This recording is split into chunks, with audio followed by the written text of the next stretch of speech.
Bismillahirrahmanirrahim. Assalamualaikum warahmatullahi wabarakatuh. Alhamdulillahirrabbilalamin. Wassalatu wassalamu ala rasulillah. Amma ba'du. Kaifahalukum teman-teman semua. Jumpa lagi bersama saya Abu Abdurrahman dalam channel dakwah Sahabat Ikhwah Petualang. Pada video kita kali ini InsyaAllah saya akan menceritakan perjalanan pendakian saya ke salah satu gunung yang menjadi ikon di Sulawesi Selatan. Dan teman-teman yang berada di sekitaran Sulawesi pasti sudah tahu gunung tersebut, namanya Gunung Lompu Batang. Ketinggiannya kurang lebih 2871 atau 74 mdpl. Ini terletak di desa Lembang Bukne atau dusun Lembang Bukne, Kabupaten Goa, Sulawesi Selatan. Bagaimana kisah perjalanan saya ke sana dan apa-apa pelajaran atau hikmah yang bisa kita ambil dari perjalanan kita kali ini? Saksikan terus perjalanan kami. Baik, pendakian saya ke Gunung Lompu Batang ini saya lakukan pada bulan Juli yang lalu 2020, tepatnya pada tanggal 3 sampai tanggal 5 Juli. Yang pada waktu itu pandemi sudah mulai reda, virus corona sudah mulai reda. Kemudian ada beberapa gunung yang sudah mulai buka juga, termasuk di Pulau Jawa dan Sulawesi ini. Kemudian salah satu gunung yang awal-awal buka, paling pertama buka di Sulawesi ini adalah Gunung Lompu Batang. Nah, start pointnya, titik kumpulnya itu di pesantren, Pondok Pesantren Al-Ihsan Wahda Islamiyah Bantaeng. Kemudian setengah 3 kita berangkat ke base camp dari Gunung Lompu Batang, itu tepatnya di desa atau dusun Lembang Bukne, Kabupaten Goa, Sulawesi Selatan. Ini base campnya itu cukup dekat dari Bantaeng, dan base campnya ini hanya sekitar berjarak kurang lebih 300 atau 400 meter dari base camp Puncak Bialo. Dan memang teman-teman semua, jalur untuk ke Gunung Lompu Batang ini biasanya dipakai 2 jalur oleh teman-teman kita. Ada yang jalur Lembang Bukne, naik mulai dari pos 1, pos 2 dan seterusnya ke atas. Ada yang lintas dari jalur Puncak Bialo, itu tembus sampai antara pos 6 dengan pos 7. Nah, kita alhamdulillah karena baru pertama kali, maka kita rencananya setelah sampai di base camp Lembang Bukne, kita mau langsung nanjak. Jarak tempuhnya sih cuma kurang dari 1 jam kayaknya, 1 jam lah, 1 jaman dari pesantren ke tempat tersebut, ke lokasi base camp. Namun qadarullah, di tengah perjalanan ternyata ban motor saya bocor. Ini qadarullah wa ma syaa fa'ala, takdir dari Allah Subhanahu wa taala. Ban motor saya bocor sehingga kita berhenti sejenak kurang lebih 30 menit. Dan ini salah satu pelajaran untuk kita semua teman-teman sekalian. Salah satu hikmah ketika suatu musibah menimpa kita atau sesuatu yang tidak mengenakkan terjadi pada diri kita atau pada diri keluarga kita, maka kita disunahkan untuk membaca qadarullah wa ma syaa fa'ala. Ini semua takdir dari Allah Subhanahu wa taala, dan Allah Subhanahu wa taala Maha berkehendak, Maha tahu terhadap apa yang Allah Subhanahu wa taala takdirkan kepada kita. Nah, tentu di balik musibah ini, di balik bocornya ban motor saya ini, atau di balik musibah-musibah yang menimpa kita, itu pasti ada hikmah. Ada hikmah yang Allah Subhanahu wa taala berikan. Baik hikmah itu kita tahu apa hikmahnya, ataupun Allah Subhanahu wa taala tidak beritahukan kepada kita apa hikmahnya. Yang jelas, sebagai orang yang beriman, setiap ujian, setiap cobaan, setiap musibah, maka tentu di balik itu semua ada hikmah, ada pelajaran yang Allah Subhanahu wa taala inginkan agar kita bisa memahaminya. Nah, dan tentu Allah Subhanahu wa taala Maha mengetahui apa yang terbaik untuk kita.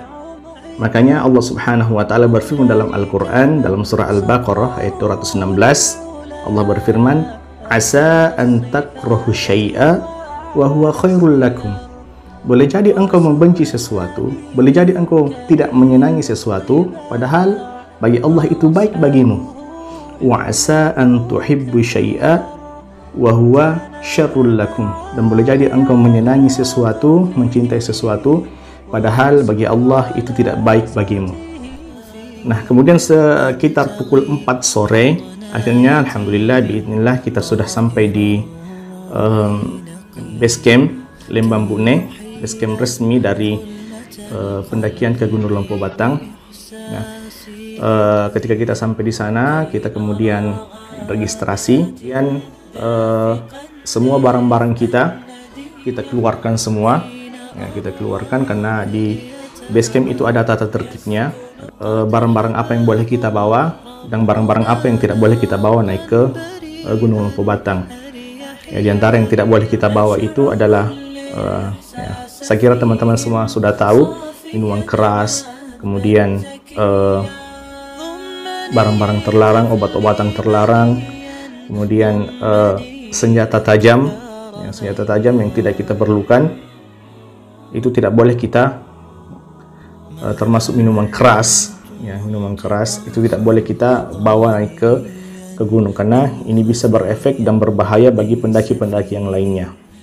Nah, setelah barang-barang kita aman, ya, barang-barang kita aman, diperiksa oleh penjaga base campnya, semuanya aman, tidak ada yang mencurigakan, tidak ada apa-apa yang terlarang yang kita bawa. Akhirnya kita pun siap-siap untuk melanjutkan perjalanan.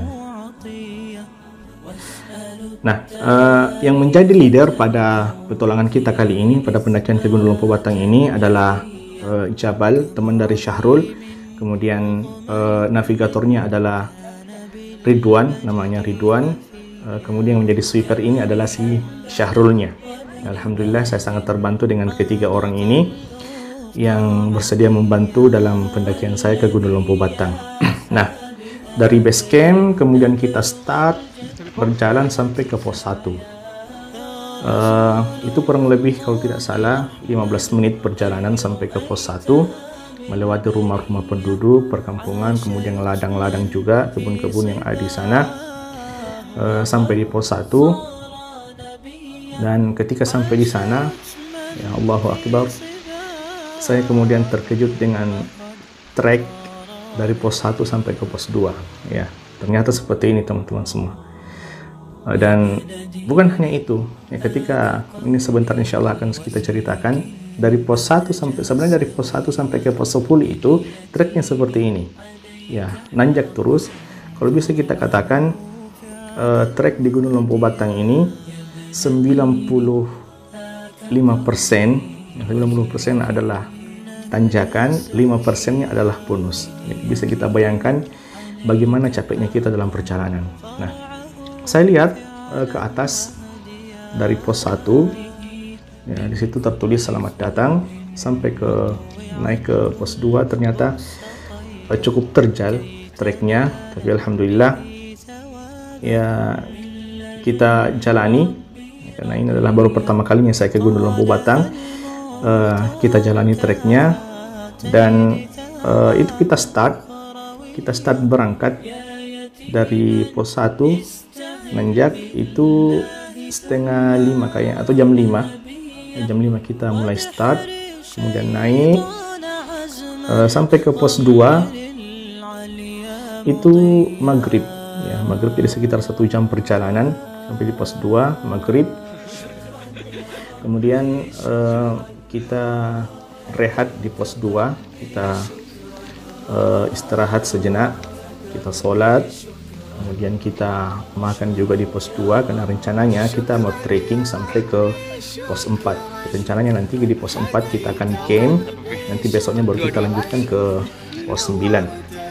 Jadi, dan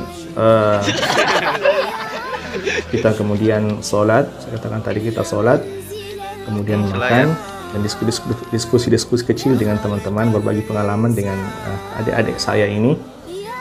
gunung-gunung apa saja yang pernah didaki. Nah, dan ada satu hal yang ingin saya sampaikan kepada kita semua, teman-teman sekalian, bahwa jangan pernah tinggalkan sholat, ya. Ittaqillaha haitsu ma kunta. Bertakwalah kalian kepada Allah Subhanahu wa taala dimanapun kalian berada. Hadis ini adalah hadis yang diriwayatkan oleh Al-Imam Ahmad dan Imam At-Tirmidzi dari sahabat yang mulia Abu Dzar Al-Ghifari radhiyallahu anhu. Ittaqillaha haitsu ma kunta. Bertakwalah kalian kepada Allah Subhanahu wa taala dimanapun kalian berada. Mau kita berada di rumah, mau kita berada di lautan, mau kita berada di gunung, mau kita berada di lembah, mau berada di mana saja, maka hendaknya kita mengingat dan bertakwa kepada Allah Subhanahu wa taala. Ya, ketika masuk waktu sholat, maka sholat. Ya, alhamdulillah, bagi orang yang safar, ya, bagi orang yang dalam perjalanan itu kita dimudahkan, diberikan rukhsah dalam agama kita untuk mengqasar atau menjamak sholat kita. Jadi bisa kita gabungkan, bisa kita ringkaskan, duhur dengan asar, kemudian maghrib dengan isya. Sementara subuh itu berdiri sendiri. Karenanya saya sering pesankan kepada teman-teman semua, ya, masa gunung bisa kita daki, masa lembah bisa kita turuni, kemudian perjalanan yang berhari-hari, berjam-jam bisa kita lalui, sementara sholat yang cuma 5 menit atau 10, paling lama 10-15 menit itu tidak bisa kita lakukan. Nah, padahal yang memberikan kita kesehatan untuk berjalan adalah Allah Subhanahu wa taala, yang memberikan kita kesempatan, yang memberikan kita rezeki untuk membiayai petualangan kita itu adalah Allah Subhanahu wa taala. Makanya ittaqillaha haitsu ma kunta. Bertakwalah kalian kepada Allah Subhanahu wa taala dimanapun kalian berada. Mau kita berada di gunung, mau berada di lembah, mau berada di lautan, atau di mana saja, Allah Subhanahu wa taala hendaknya kita iringkan dalam setiap langkah kaki kita. Nah, setelah kita selesai sholat, kemudian makan, beristirahat sejenak, akhirnya kita pun melanjutkan perjalanan ke pos selanjutnya, pos 3. Trek dari pos 2 ke pos 3 ini sama dengan trek dari pos 1 ke pos 2, nanjak terus, ya, tidak ada bonus. Masya Allah, kita saling menguatkan di jalan, ya, sampai sejenak berhenti sekitar 10 menit, kemudian berhenti lagi, istirahat kurang lebih 1-2 menit, setelah itu melanjutkan lagi perjalanan, saling menguatkan di antara kita. Dan leader, Masya Allah, leader ini sangat bagus, ya, senantiasa memberikan semangat kepada kita dalam perjalanan. Dan samping itu kita juga sering berpapasan dengan pendaki-pendaki lain yang turun dari puncak turun. Mereka turun malam. Begitupun dengan warga-warga sekitar, ya, warga-warga sekitar yang selalu yang naik turun Gunung Lompo Batang. Bahkan di antara mereka ada yang lintas sampai ke Gunung Bawah Karaing. Ini bagaimana kuatnya mereka, Masya Allah. Nah, setelah berjalan kurang lebih 2 jam, kalau tidak salah 2 jam, akhirnya kita sampai di pos 3. Nah, pos 3 tenaga sangat terkuras, ya, trekking dari pos 1, pos 2 sampai ke pos 3. Kemudian tidak berlama-lama di pos 2, akhirnya kita lanjut kembali ke pos 4 karena rencana kita mau camp di pos 4. Nanti besoknya insya Allah kita lanjutkan perjalanan ke pos selanjutnya. Akhirnya teman-teman semua mendaki beberapa jam sampai jam 10 malam. Alhamdulillah, biidnillah, kita sampai di pos 4 dalam keadaan sudah sangat lelah, ya, bahkan saya tidak sempat membantu teman-teman mendirikan tenda, ya. Sampai di pos 4 langsung baring di tanah, ya, sudah tidak bisa merekam lagi gitu, dan yang lainnya. Ya, begitulah pendakian, ya, capek di tengah jalan dan lain-lainnya, ya, bercampur baur. Akhirnya kita istirahat. Ketika kita istirahat dalam tenda, saya beristirahat dalam tenda karena terlalu capek, tenaga terkuras dalam pendakian dari pos 1 sampai pos 4 tadi. Terlintas di benak saya, Allahul musta'an, terlintas di benak saya, kayaknya besok saya tidak bisa melanjutkan perjalanan. Kayaknya besok saya tidak bisa lanjut trekking sampai pos selanjutnya, karena terlalu capek, terlalu capek. Dan sempat terlintas juga dalam pikiran saya, dan ternyata ini juga terlintas dalam pikiran teman-teman yang lain, santri-santri saya, kemudian satu orang kemenakan saya, muallif namanya, terlintas dalam pikirannya juga untuk kembali esok paginya, pulang ke rumah besok paginya. Nah, saya pun seperti itu. Namun tiba-tiba saya teringat tentang kisah seorang di zaman Nabi Shallallahu Alaihi Wasallam, namanya Abdullah bin Ubay bin Salul. Saya rasa teman-teman tahu semua siapa Abdullah bin Ubay bin Salul. Dia adalah pemimpinnya orang-orang munafik di Madinah. Dia adalah pemimpin orang-orang munafik di Madinah. Ketika dalam perang Uhud, ketika Rasulullah Shallallahu Alaihi Wasallam mempersiapkan kurang lebih 1000 pasukan, 1000 pasukan, kemudian beliau bermusyawarah dengan para sahabat, bagaimana apakah kita keluar dari kota Madinah menyambut orang-orang kafir Quraisy yang jumlahnya 3000 orang dari Mekah menuju ke sini, ke Madinah, ataukah kita bertahan di dalam kota Madinah. Nah, para sahabat yang tidak ikut perang Badar tahun sebelumnya, tahun yang lalunya, itu mengatakan kepada Nabi SAW, memberikan usul kepada Rasulullah agar kita keluar. Kita ini adalah umat yang dijadikan oleh Allah Subhanahu wa Ta'ala sebagai umat terbaik. Kita ini adalah kesatria, hendaknya seorang kesatria itu menjemput musuh di luar. Namun Abdullah bin Ubay bin Salul dan beberapa sahabat yang senior lainnya itu mengatakan bahwa lebih baik kita bertahan di kota Madinah, kita menunggu mereka di kota Madinah, karena medan di kota Madinah ini, area kota Madinah ini sudah kita kuasai tempatnya. Medannya seperti apa sudah kita tahu, lorong-lorongnya, rumah-rumahnya, bangunan-bangunannya seperti apa, itu sudah kita ketahui, sehingga kemungkinan besar jikalau kita berperang di kota Madinah, dalam kota Madinah, maka kita akan menang. Namun karena para sahabat yang muda lebih berkeinginan untuk keluar, maka Rasulullah SAW kemudian menerima usul mereka untuk keluar. Maka kecewalah Abdullah bin Ubay bin Salul. Nah, ketika para sahabat, Rasulullah dan para sahabat berjalan ke arah Uhud, ke Bukit Uhud, di tengah perjalanan, yang jumlahnya 1000 orang itu, di tengah perjalanan, Abdullah bin Ubay bin Salul ini, yang orang munafik ini, pemimpinnya orang-orang munafik di Madinah, itu mempengaruhi para sahabat. Bahwa Rasulullah itu kenapa tidak mengakomodir pendapat saya, padahal itu lebih baik dan itu kemungkinan besar kita akan menang. Mengapa lebih memilih pendapat dari orang-orang yang muda, dari sahabat-sahabat yang muda? Sehingga teman-teman semua, sekitar 300 orang ini sudah dalam perjalanan ke medan perang. Akhirnya kurang lebih 300 orang itu terpengaruh dengan rayuan dari Abdullah bin Ubay bin Salul ini. Dan inilah orang-orang munafik, teman-teman semua. Beginilah sifat dari orang-orang munafik, dan hendaknya kita menjauhinya. Hal-hal yang seperti ini, sifat-sifat seperti ini. Sekiranya Abdullah bin Ubay bin Salul dan mereka yang mundur ini, itu mundur sebelum berperang, sebelum Rasulullah SAW melangkah ke Bukit Uhud, maka itu tidak berpengaruh. Akan tetapi ini sudah dalam perjalanan ke Bukit Uhud, dalam perjalanan, di tengah perjalanan peperangan menuju ke tempat peperangan, mereka mundur, dan ini memberikan efek yang sangat fatal, efek yang sangat, perasaan yang sangat mengecewakan dari orang-orang yang ditinggalkannya. Akhirnya Abdullah bin Ubay bin Salul dan 300 orang itu kembali ke Madinah. Dan saya teringat dengan kisah ini, teman-teman semua.